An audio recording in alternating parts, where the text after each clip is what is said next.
Hello. Hi friends, welcome back to my channel. Here is the non-spoiler movie review of the film Hit 3. First thing was movies తర్వాత నా experience చెప్పాలంటే okay it's decent watch friends. And వీడియోలోకి వెళ్ళే ముందు ఒక చిన్న విషయం friends, మనం కూడా బాగా తొందరగానే పెట్టి ట్రై చేస్తున్నాం. సో ప్లీజ్ మీరు కొంచెం ఒక్క లైక్ చేసుకుంటే వ్యూస్ బాగా వస్తున్నాయి, కానీ లైక్స్ మాత్రమే కొంచెం పడిపోతున్నాయి అనమాట. దాని సంగతి కొంచెం చూసుకోండి. కొత్త క్రియేటర్స్ని ఎంకరేజ్ చేస్తాను, ఇంకా ఇట్లాంటి వీడియోస్ కొంచెం తొందరగా పెట్టి అప్లోడ్ చేసి ట్రై చేస్తున్నాను friends. Next dive into the video. 53 పరిస్థితి గురించి చెప్పాలంటే అందరూ చెప్పినట్టే ఫస్ట్ హాఫ్ చాలా అంటే చాలా బాగుంది. సెకండ్ హాఫ్ ఏం జరిగింది, సెకండ్ హాఫ్ పరిస్థితి అందరూ కూడా బాగాలేదు, ఏం ఎత్తిపోయిందని అంటున్నారు. కానీ దాని గురించి నేను డీటెయిల్గా నేను చెప్తాను చూడండి. ఫస్ట్ హాఫ్ వరకు చాలా బాగుంటుంది. ఎందుకు బాగుంటుందంటే హీరో క్యారెక్టరైజేషన్కి చాలా ఇంపార్టెన్స్ ఉంది ఇక్కడ. అంటే మనము హిట్ 1లో చూసుకున్నా, హిట్ 2లో చూసుకున్నా కానీ మనకి స్టోరీ నార్మల్గా ఉన్నా కానీ అక్కడ హీరో క్యారెక్టరైజేషన్ అనేది చాలా ఇంపార్టెంట్ ఉంది. అంటే మనం కేడీ చూసుకున్నా కానీ సెకండ్ హిట్ 2లో కేడీ క్యారెక్టర్ అనేది కొంచెం డిఫరెంట్గా ఉంటుంది. అంటే కోడి బూరలు అక్కడంతా సినిమాటోగ్రఫీని కొంచెం డిఫరెంట్గా మోల్డ్ చేయడం ట్రై చేసినారు సెకండ్ హాఫ్. ఇప్పుడు కూడా హిట్ 3లో కూడా సేమ్ అలాగే. ఇప్పుడు సర్కార్కి 40+ ఇయర్స్ అయినప్పుడు ఆయన ఎన్ని కేసులని రీడ్ చేసి ఉంటాడు, ఎంత ఎక్స్పీరియన్స్ అని ఉంటుంది. సేమ్ అదే పాయింట్స్ని తీసుకొని అదే రియాలిటీతోనే సెకండ్ హాఫ్ని రన్ చేయడం జరిగిందనమాట.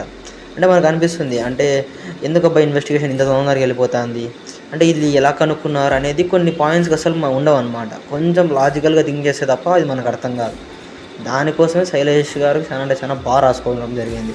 అంటే సెకండ్ హాఫ్ అంత ఫ్లాట్కి ఎందుకు వెళ్తుంది అంటే ఆ ఎక్స్పీరియన్స్ వల్ల ఆయన ముందర ఏం జరుగుతుంది, ఏం జరిగి ఉంటుంది, అక్కడికి ఎలా వెళ్ళినారు అనేది ఆయననే ఎక్స్పీరియన్స్ చేసి ముందరికి వెళ్ళినట్టు చూపిస్తున్నారు. అది కొంచెం చూపించే విధానం ఇంకొంచెం డిఫరెంట్గా ఉంటే బాగుండేదని నాకు కూడా అనిపించింది. కానీ ఓకే అనిపించింది. కానీ శైలజ్ గారు చేసిన దాంట్లో ఒక చిన్న మిస్టేక్ ఏమంటే అంటే క్యామియోస్ చాలా ఉన్నాయి. అంటే ఇప్పుడు ఇంటర్వ్యూస్లోనే చాలా వరకు రివీల్ అయిపోయినాయి. అవి రివీల్ అయిపోవడం వల్ల ఏమో తెలియదు, కానీ ఆ క్యామియోస్ ప్లేస్మెంట్ కూడా వాళ్ళు వచ్చినా కూడా అంటే ఆ క్యామియోస్లో మన కేడీ వచ్చినా కానీ అంత స్క్రీన్ ప్రెజెన్స్ అంత హై అనిపించలేదు అనమాట. ఏదో ఓకే ఇట్స్ డీసెంట్ అనిపించింది, కానీ వాళ్ళకి ఇంకొంచెం స్కోప్ ఇచ్చేటే బాగుండేది అనిపిస్తుంది అనమాట.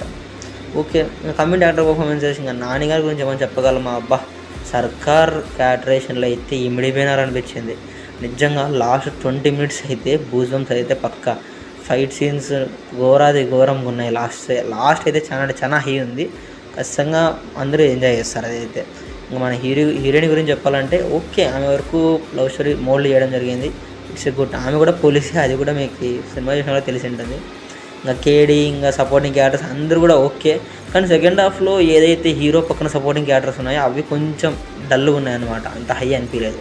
ఓకే ఇంకా ఓవరాల్గా ఈ మూవీకి నేను ఇచ్చే రేటింగ్ అయితే 3 ఇస్తాను ఫ్రెండ్స్. పైకి మళ్ళీ కొత్త రివ్యూతో మళ్ళీ ముందుకు వస్తాను. అంతవరకు బై ఫ్రెండ్స్.